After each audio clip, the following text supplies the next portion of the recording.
नमस्कार विद्यार्थी मित्रांनो, लेट्स कॉन्कर मॅथ्स या यूट्यूब चॅनलवरती तुमचे मनापासून स्वागत. आज आपण इयत्ता 8वी विषय गणित प्रथम सत्र परीक्षेची प्रश्नपत्रिका सोडवत आहोत. तर बघूया पहिला प्रश्न. रिकाम्या जागी योग्य पर्याय निवडून लिहा. पुढीलपैकी टिंबटिंब संख्या ही नैसर्गिक संख्या आहे. 2.1/3 - 7 - 2.1/3 आणि 7. आता नैसर्गिक संख्या म्हणजे मोज संख्या. आपण वस्तू मोजायला ज्या संख्येपासून सुरुवात करतो 1 2 3 4 या संख्या नैसर्गिक संख्या असतात. मग आता इथं कोणती संख्या आहे? 7.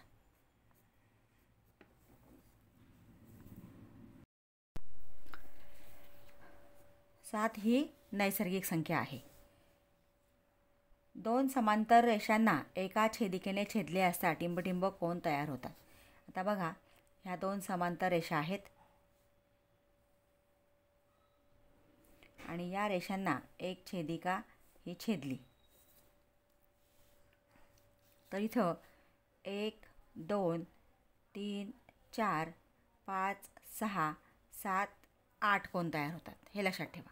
2 समांतर रेषांना एका छेदिकेने छेदले असता पहिल्या रेषेच्या छेदनबिंदूजवळ 4 आणि दुसऱ्या रेषेच्या छेदनबिंदूजवळ 4 असे एकूण 8 कोण तयार होतात. तिसरं, जर 4चा x घात बरोबर 64 असेल तर xची किंमत किती? आता 4चा x घात बरोबर 64. 4चा x घात. आता 4चा कितवा घात 64 आहे हे आपल्याला शोधायचं आहे. तर 4चा तिसरा घात 64 आहे. 4 × 4 × 4 4 चौक 16 16 चौक 64. आता इथं पाया समान आहे, दोन्ही बाजू बरोबर आहे, म्हणजे x बरोबर किती आलं? 3. म्हणजे इथे xची किंमत 3 आहे. आता x - 10 आणि x + 12चा विस्तार करा. आता हा विस्तार आपल्याला सूत्रानुसार करायचा आहे. सूत्र कोणतं आहे? तर x² अधिक a अधिक b x अधिक ab. म्हणजे जर x अधिक a आणि x अधिक b या दोन विपदींचा गुणाकार करायचा असेल. आता इथं पहिली संख्या समान आहे x, दुसरी संख्या वेगवेगळी आहे. चिन्ह कोणतंही असू द्या, पहिली संख्या समान, दुसरी संख्या भिन्न असेल तर हे सूत्र वापरायचं आहे. x² अधिक a अधिक b कंसात गुणिले x अधिक a अधिक a गुणिले b. आता इथं बघा, त्यानुसार आपल्याला करायचं आहे x - 10 आणि x अधिक 12. मग x² अधिक चिन्हांसहित लिहा -10 अधिक 12 गुणिले पहिले पद x अधिक -10 गुणिले 12. आता आपण हे जर सोडवलं तर x² -10 आणि अधिक 12 म्हणजे भिन्न चिन्ह आहेत. भिन्न चिन्ह असेल तर वजाबाकी करा. 12मधनं 10 गेले 2 गुणिले x अधिक मोठी संख्या 12 आहे म्हणजे अधिक येणार. इथं गुणिले अधिक आहे, अधिक गुणिले अधिक अधिकच होणार आहे, म्हणजे अधिक 2x. आता इथं 12 गुणिले 10 120 आणि भिन्न चिन्हांचा गुणाकार ऋण येतो. ऋण गुणिले धन पुन्हा ऋण. आता इथं वजा 120. आता हा पर्याय आपल्याला शोधायचा आहे. x² अधिक 2x वजा 120. x² अधिक 2x वजा 120 हा पर्याय आहे. पुढचं पाचवं. 7x चा तिसरा घात अधिक 5x अधिक 4x चा पाचवा घात अधिक 2x चा वर्ग या बहुपदीची कोटी टिंबटिंब आहे. कोटी म्हणजे त्या बहुपदीतल्या जे पदं आहेत त्या पदातील चलाचा सर्वात मोठा घातांक. आता इथं 3 आहे, इथं 5 आहे, इथं 2 आहे, म्हणजे सर्वात मोठा घातांक किती आहे? 5. बहुपदीतील चलाचा कोणत्याही पदाच्या चलाचा सर्वात मोठा घातांक, त्या बहुपदीतला चलाचा सर्वात मोठा घातांक शोधायचा. ती असते त्या बहुपदीची कोटी, म्हणजे इथे किती आहे? 5. हे पर्याय. बी पर्याय आहे त्याचं उत्तर, म्हणजे उत्तर आहे 5. तुम्ही इथे उत्तर लिहा किंवा तुम्हाला पर्याय निवडा असेल तर पर्याय निवडून त्या ठिकाणी पुढं बॉक्स असेल तर त्यामध्ये पर्याय आता याचं उत्तर डी आहे, म्हणजे पर्याय डी लिहा. जसा प्रश्न विचारला आहे त्याप्रमाणे उत्तर तुम्ही लिहायचं आहे. पुढचं खालीलपैकी कोणतेही 2 उदाहरणे सोडवा. 4 गुण आहेत, म्हणजे प्रत्येक प्रश्नाला 2 गुण आहेत. त्यातलं पहिलं आहे 3/2 आणि वजा 3/2 ही परिमेय संख्या रेषेवर दाखवा. संख्या रेषेवरती परिमेय संख्या दाखवण्यासाठी एक संख्या रेषा काढा. मध्यभागी 0, शून्याच्या उजवीकडे धनसंख्या असतात, डावीकडे ऋणसंख्या असतात. आणि इथं परिमेय संख्या आहे म्हणजे छेद बघायचा. छेद किती आहे? 2, म्हणजे एका एककाचे 2 भाग केलेले आहेत. मग इथं आपण समान भागावरती आधी खुणा करून घ्यायच्या आहेत. तुम्ही पट्टीने 1 सेंटीमीटरने खूण केली तरी चालेल.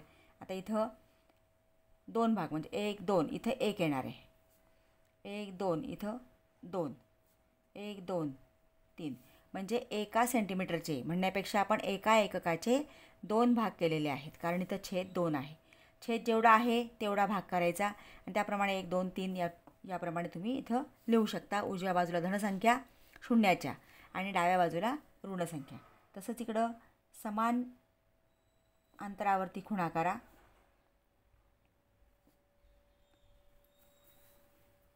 आता इथं 1 2 म्हणजे इथं 1 येणार आणि हा वजा येणार, 1 2 इथं वजा 2. आता आपल्याला काय दाखवायचं आहे? 3/2 म्हणजे वरचे भाग दाखवतात. आता शून्यापासून पुढं 3 भाग घ्यायचे, 1 2 3, म्हणजे ही जी संख्या आहे ही 3/2 दाखवते. म्हणजे हा जो पॉईंट आहे हा 3/2 संख्या दाखवतो. वजा 3/2 म्हणजे ते डाव्या बाजूला येणार, वजा. इथे 0 आहे, 1 2 3 भाग घ्यायचे,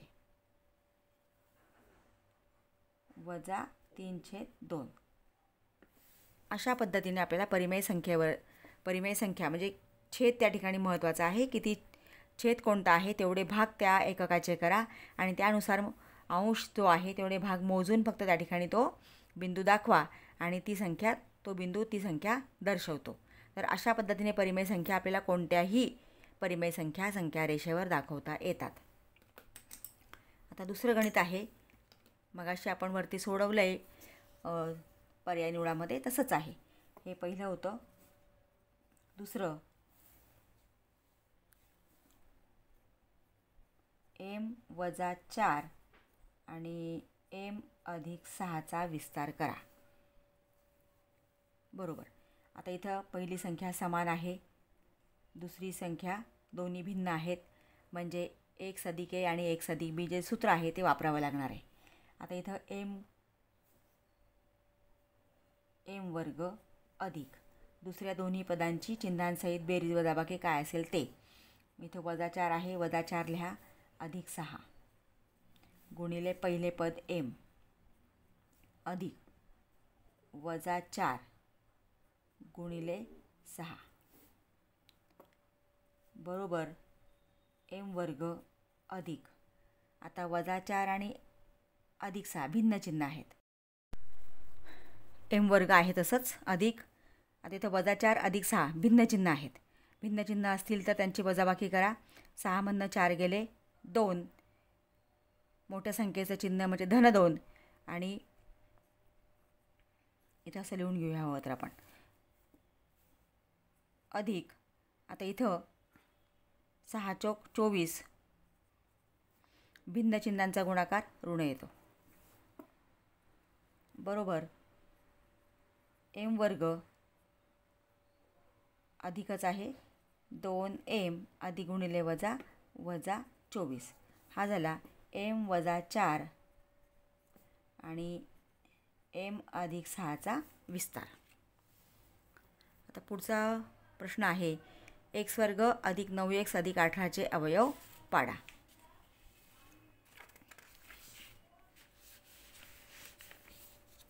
तिसरं गणित x² अधिक 9x अधिक 18चे अवयव पाडायचे.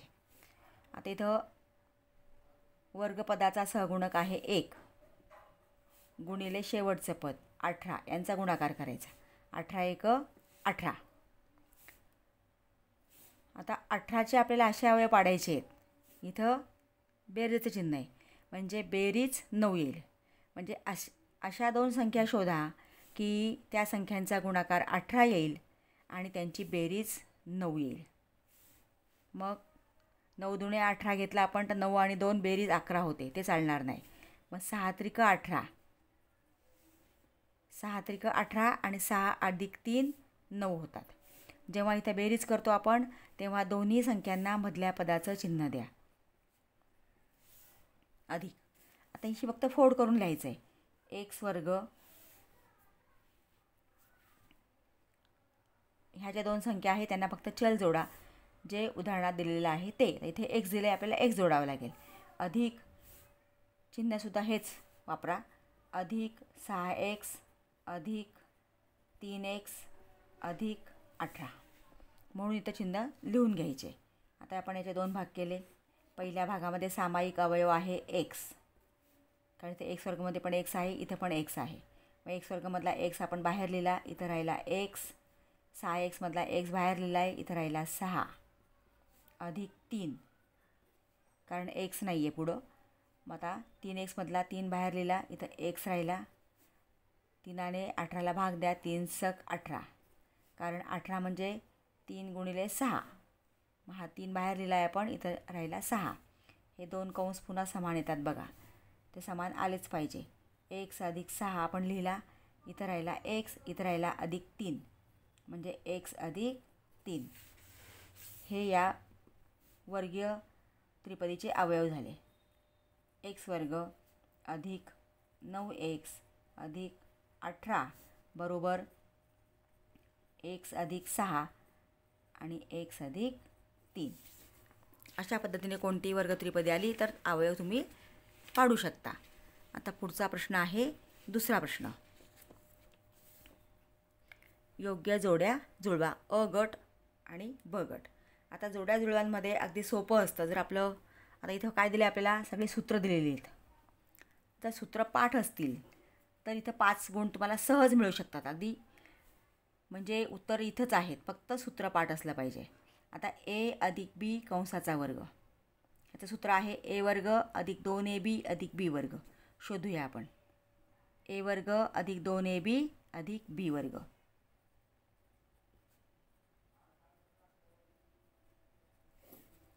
ए वजा बी कंसाचा वर्ग, ह्याचं सूत्र पण तेच आहे, फक्त इथं मध्ये वजा आहे. म्हणजे ए वर्ग वजा 2ab अधिक बी वर्ग.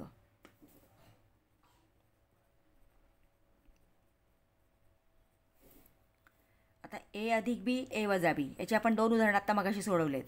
तर ए वर्ग, आता ए अधिक बी आणि ए वजा बी, इथं दोन्ही कंसांमध्ये संख्या समान आहेत आणि चिन्ह वेगवेगळं आहे. याचं सूत्र आहे ए वर्ग वजा बी वर्ग. पहिलं ए वर्ग वजा बी वर्ग. अशा पद्धतीने सूत्र पाठ करा. त्याचे आपल्याला जोड्या लावामध्ये पण फायदा होतो आणि उदाहरणंसुद्धा आपल्याला पटकन सोडवता येतात. आता ए अधिक बी कंसाचा घन आहे. मग इथं बघा काय आहे, ए अधिक बी कंसाचा घन.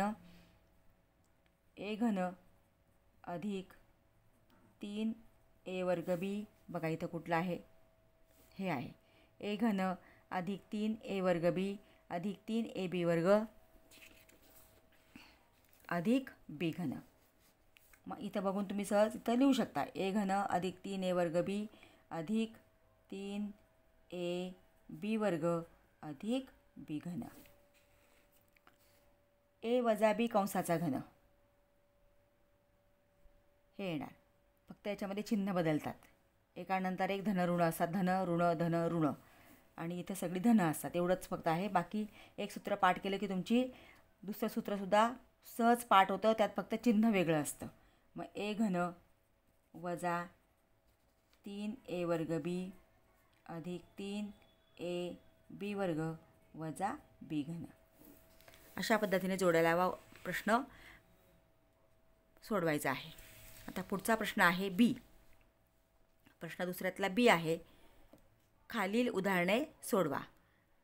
पहिलं, रेषा एम व त्या रेषेला 4 सेमी अंतरावर असणारी रेषा एन काढा. आता रेषा एम काढायची आहे आणि त्या रेषेला 4 सेमी अंतरावर दुसरी रेषा एन काढायची आहे.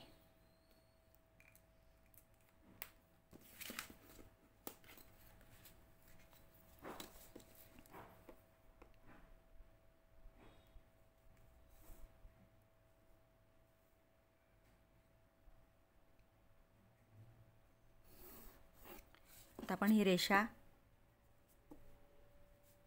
एम काढली. आता इथं या रेषेला 2 लंब रेषा काढायच्या. म्हणजे समजा इथं आपण ए बिंदू घेऊ आणि इथं हा बी बिंदू घेऊ.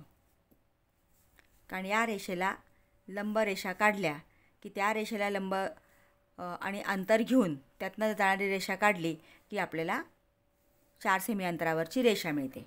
आता तुम्ही 90 लंब ए बिंदूतून लंबरेषा काढायची. म्हणजे इथं तुम्ही 90 अंशाचा कोन करणारा किरण काढला तरी चालतं आहे किंवा तुम्ही त्रिकोणी गुण्याचा वापर करून काढलं तरी चालेल. आता इथं आपल्याला माहिती आहे की काटकोनामध्ये दोन्ही बाजू परस्परांना लंब असतात. आता इथं मी त्या पद्धतीने काढते. हा 90 अंशाचा कोन करणारा किरण काढूया आपण. आता इथं सुद्धा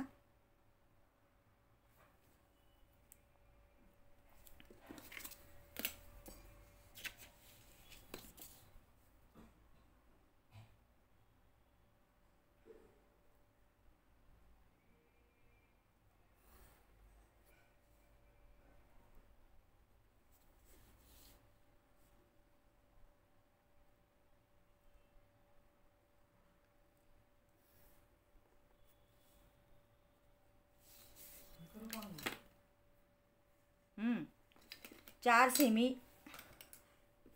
आता आपल्याला 4 सेमी अंतरावर काढायचं आहे. मग कंपासमध्ये पेन्सिल घेऊन 4 सेमीवरती आपल्याला हे 4 सेमी अंतर कंपासमध्ये घ्या. 4 सेमी अंतर कंपासमध्ये घेऊन इथं बीवर ठेवून कंस काढा. तसंच एवर ठेवून कंस काढा. आणि हे जे 2 बिंदू आहेत,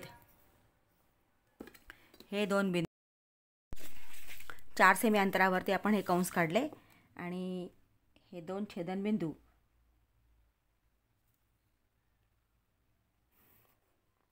जोडा. म्हणजे हा इथे रेषा आपल्याला काढायची आहे.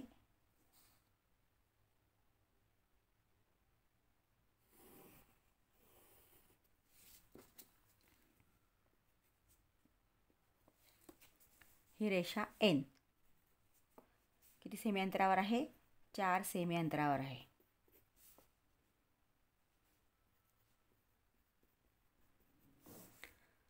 म्हणजे रेषा एमला 4 सेमी अंतरावरती रेषा एन ही समांतर रेषा आपण काढलेली आहे. आता पुढचं उदाहरण आहे प्रश्न बी मधलं दुसरं गणित. पुढील संख्यांमधील लहान मोठेपणा ठरवा. तर ही उदाहरणं, तीनही उदाहरणं मी खाली लिहून घेतली आहेत. आता पहिलं आहे त्यातलं 0 आणि -9/5. आता एक धन संख्या आणि 0 असेल त्यामध्ये नेहमी धनसंख्या मोठी असते. आता इथं 0 आणि ऋण संख्या आहे. तर 0 आणि ऋण संख्येमध्ये नेहमी 0 मोठा असतो हे लक्षात ठेवा. इथे सोडवायची गरज नाही. फक्त ऋण संख्या आणि 0 असेल तर नेहमी 0 मोठा असतो. आता इथं -5/4 आणि 1/4 शेत समान आहेत. म्हणजे आपल्याला लहान मोठेपणा अंशावर ठरवावं लागेल. आणि दुसरं म्हणजे इथं 1 ही ऋण संख्या आहे, ही धनसंख्या आहे. तर जर ऋण आणि धनसंख्या असतील तर या छेद समान वगैरेचा विचार करायची काही गरज नाही. की इथं एक ऋण संख्या आणि धनसंख्या असेल तर नेहमी धनसंख्या मोठी असते. ऋण आणि धनामध्ये नेहमी धन मोठी, ऋण आणि शून्यमध्ये नेहमी 0 मोठा असतो.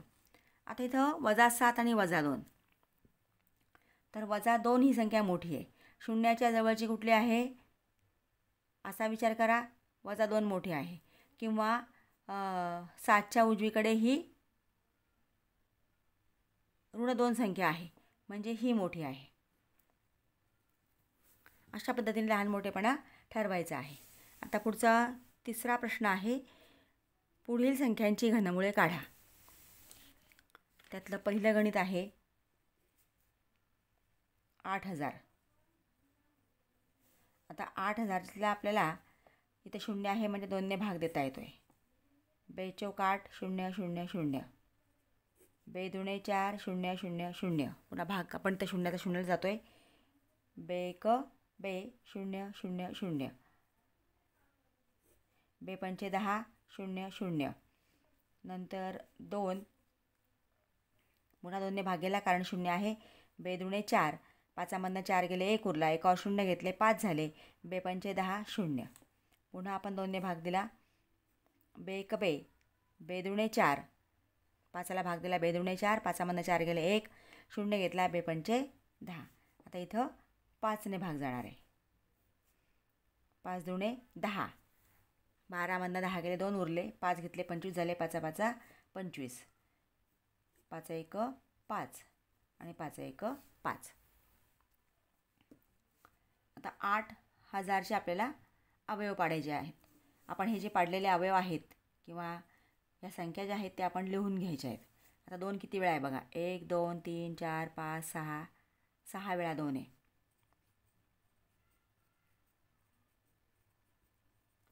आणि 3 वेळा 5 आहे. 5 गुणिले 5 गुणिले 5. आता आपल्याला घनमूळ काढायचं आहे. मग घनमुळामध्ये 8000 ही संख्या लिहायची. इथं 3 लिहायचं आहे कारण हे घनमूळ आहे. आणि 3 3चे गट करायचे आहेत. हा एक गट तयार झाला. मग या गटाऐवजी 1 2 घेतला. ह्या गटाऐवजी आपण 1 2 घेतला. आणि ह्या गटाऐवजी आपण 5 घेतला. तर 2 दुणे 4, 4 पंचे 20. म्हणजे 8000चं घनमूळ हे 20 आलेलं आहे. अशा पद्धतीने घनमुळाचं उदाहरण सोडवायचं आहे. नंतर पुढचं आहे 729. तर इथं सोडवूया आपण. दुसरं उदाहरण 729. आता या संख्येला कोणत्या संख्येने भाग जातो आहे त्यासाठी कसोट्या वापरा. आता इथं बघा, या अंकांची आपण बेरीज केली. 7 आणि 2 9 आणि 9 18. 18ला 3ने भाग जातो आहे. 3 सक 18 म्हणजे या संख्येला सुद्धा 3ने भाग जाणार आहे. 3 दुणे 6, 7मधनं 6 गेले 1 उरला, 2 घेतले 12 झाले. 3 चौक 12 आणि 3 त्रिक 9. 3 दुणे 6, 7मधनं 6 गेले 1 उरला, 2 घेतले 12 झाले. 3 चौक 12, 3 त्रिक 9. आता 4 आणि 2 6 आणि 3 9. पुन्हा 3ने भाग जातो आहे. 3 8 24 आणि 3 1 3. पुन्हा आपण 3ने भाग दिला. 3 दुणे 6, 8ला भाग दिला. 3 दुणे 6, 8मधनं 6 गेले 2 उरले, 1 घेतला, 21 झाले. 3 7 21. पुन्हा 3ने भाग देऊया. 3 9 27. पुन्हा 3ने भाग दिला. 3 त्रिक 9 आणि 3 1 3. आता बघा इथंच लिहिते मी. 729 3 गुणिले 3 गुणिले 3 गुणिले 3 गुणिले 3 गुणिले 3. 6 वेळा 3 आलेले आहेत. म्हणजे 3 3चा आपण एक गट केला. जेव्हा तुम्ही याचं गट करून एक संख्या लिहिता तेव्हाच इथं हे घनमुळात टाकायचं आहे. घनमुळाच्या चिन्हात आपण 729 लिहिले म्हणजे 729चं घनमूळ. या गटाच्या ऐवजी आपण एक एक संख्या घेतली तर किती येते? 3 त्रिक 9. म्हणजे 729चं घनमूळ आहे 9. म्हणजे 9चा घन आहे 729. यातलं तिसरं उदाहरण आहे -512.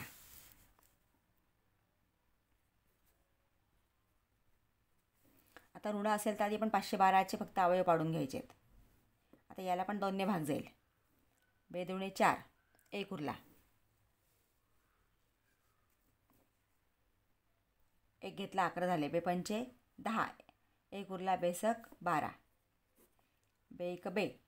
5ला भाग देतोय आपण. 2 दुणे 4, 5मधनं 4 गेले 1 उरला. 6 घेतले. 2 आठी 16, 2 सक 12, 2 चौक 8, 2 त्रिक 6, 2 दुणे 4, पुन्हा 2ने भाग दिला. 2 एक 2, 2 सक 12, 2 आठी 16, 2 चौक 8, 2 दुणे 4 आणि 2 एक 2. आता 512चे अवयव काय आलेत बघा. 1 2 3 4 5 6 7 8 9 वेळा आलेला आहे.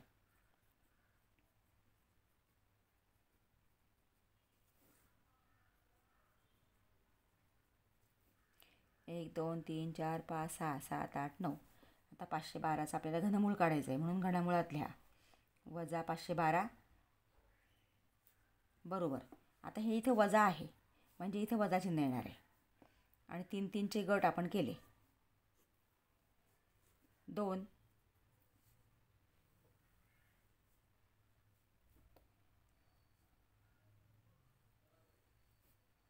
ह्या गटाऐवजी 1 2 आणि ह्या गटाऐवजी 1 2 म्हणजे 2 दुणे 4, 4 दुणे 8, वजा 8 उत्तर आलेलं आहे. अशा पद्धतीने घनमूळ काढायचं आहे. आता पुढचा चौथं गणित आहे. y घन वजा 27चे अवयव काढा. y घन वजा 27. आता इथं 27 हा 3चा घन आहे. मग y घन वजा 3चा घन हे सूत्र तयार झालं. y घन वजा 3चा घन. आता यासाठी कोणतं सूत्र वापरायचं आपल्याला. a घन वजा b घन. इथं लिहिते बघा सूत्र पाठ असेल तर ते लिहायची आपल्याला गरज नाही. a घन वजा b घन याचं सूत्र आहे a वजा b a वर्ग अधिक ab अधिक b वर्ग. या विस्तार सूत्रानुसार आपल्याला हे उदाहरण सोडवायचं आहे. y वजा 3. आता इथे a वजा b म्हणजे इथे काय येणार. y वजा 3 येणार. y घन वजा 3चे घन. आपण y हा a मानला आणि 3 हा b मानला तर y वजा 3. पुढच्या कंसामध्ये a वर्ग म्हणजे y वर्ग अधिक ab म्हणजे y गुणिले 3 आणि b वर्ग म्हणजे 3चा वर्ग. y वजा 3 y वर्ग 3 गुणिले y 3y अधिक 3चा वर्ग 9. हे कशाचा विस्तार आलेला आहे. y घन वजा 27चा विस्तार आला. y वजा 3 y वर्ग अधिक 3y अधिक 9. आता पुढचा 5वा गणित आहे. त्रिकोण ABC मध्ये length AB 6 semi, length BC 7 semi, length AC 8 semi तर त्रिकोण ABC काढा. आणि 6वं गणित आहे. जर छापील किंमत 1700 रुपये, विक्री किंमत 1540 रुपये तर सूट काढा. तर ही 2 उदाहरणं मी इकडं लिहून घेतलेली आहे. आता 5वं जे गणित आहे ती आपल्याला रचना करायची आहे. मग रचनेसाठी एक न मोजता कच्ची आकृती काढून घ्यायची आपण म्हणजे आपल्याला रचनेची दिशा मिळते. ही कच्ची आकृती आपण काढली.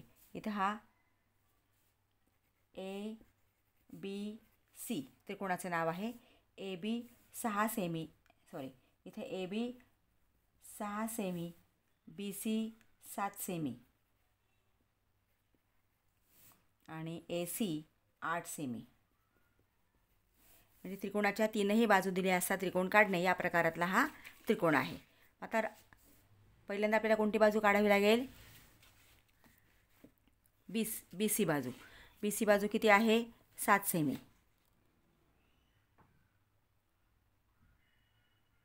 बरोबर शून्यापासून मोजून 7 सेमीचा रेषाखंड काढा.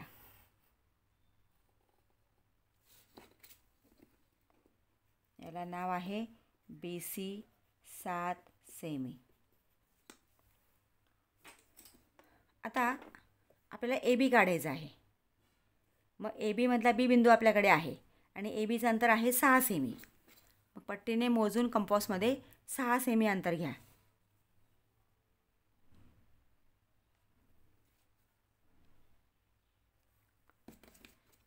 हे अंतर आपण कोणतं घेतलं? ए बीचं घेतलं. ए बिंदू आपल्याकडे आहे का? नाही आहे, कारण तो वरती, तो आपल्याला अजून मिळालेला नाही. पण बी बिंदू आहे.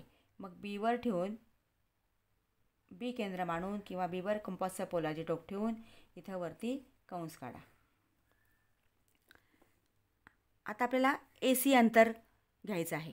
ए सी अंतर आहे 8 सेमी. अंतर फक्त व्यवस्थित घ्या मोजून. ए सी अंतर 8 सेमी. आता ए सीमधला आपल्याकडे सी बिंदू आहे. ए बिंदू अजून आपल्याला मिळालेला नाही.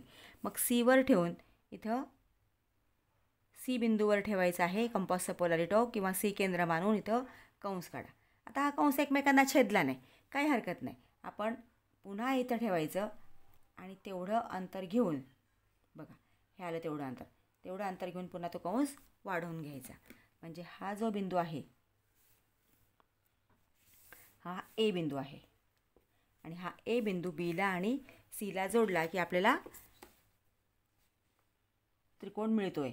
इथं ए सी जोडला, नंतर हा ए बी जोडला. आणि मग आता इथं नावं आपण लिहिली आहेत, सगळी मापं लिहा. ए सी किती आहे? 8 सेमी. नंतर ए बी किती आहे? 6 सेमी. विद्यार्थी मित्रांनो, तुम्ही फक्त रचना केली आणि जर त्रिकोणांची नावं, बिंदूंची नावं लिहिली नाहीत, मापं लिहिली नाहीत, तुम्हाला पूर्ण मार्क मिळत नाहीत. म्हणून रचना केल्यानंतर त्या ठिकाणी शिरोबिंदूंची नावं व्यवस्थित लिहा आणि बाजूंची मापं, कोनांची मापं जे काही दिलेलं असेल ते व्यवस्थित त्या ठिकाणी नमूद करा किंवा ते लिहा. म्हणजे रचनेचे तुम्हाला पूर्ण मार्क्स मिळतील. रचना अगदी सोप्या असतात. तर पुढचा 6वा प्रश्न आहे, त्याचं 6वं गणित.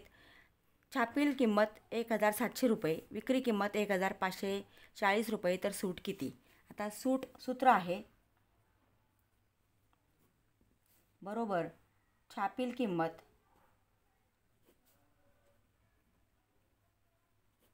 वजा विक्री किंमत.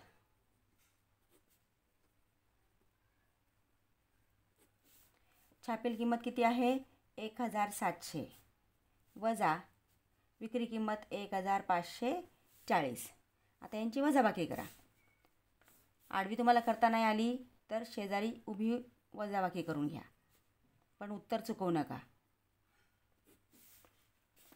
शून्यातनं 0 गेले 0, 10तनं 0मधनं 4 जात नाही म्हणून आपण 10 घेतो. 10तनं 4 गेले 6, इथं आपण हातचा परत केला. 5 आणि 1 6, 7मधनं 6 गेले 1, 1तनं 1 गेला 0. म्हणजे या व्यवहारामध्ये 160 रुपये सूट मिळालेली आहे. 160 रुपये.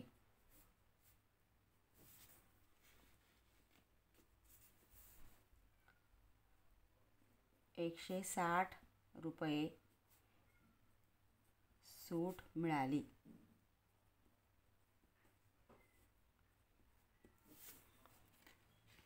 अशा पद्धतीने उदाहरणं सोडवायची आहेत. विद्यार्थी मित्रांनो, तुम्ही अजूनही चॅनलला नवीन असाल, चॅनलला सबस्क्राईब केलं नसेल तर प्लीज चॅनलला सबस्क्राईब करा, कारण पुढच्या प्रश्नांचे व्हिडिओ मी लवकरच अपलोड करणार आहे. तर व्हिडिओला लाईक करा आणि व्हिडिओ आपल्या मित्रांना शेअर करा. बेल आयकॉन प्रेस करा, म्हणजे तुम्हाला पुढच्या व्हिडिओंचं नोटिफिकेशन लगेच मिळेल.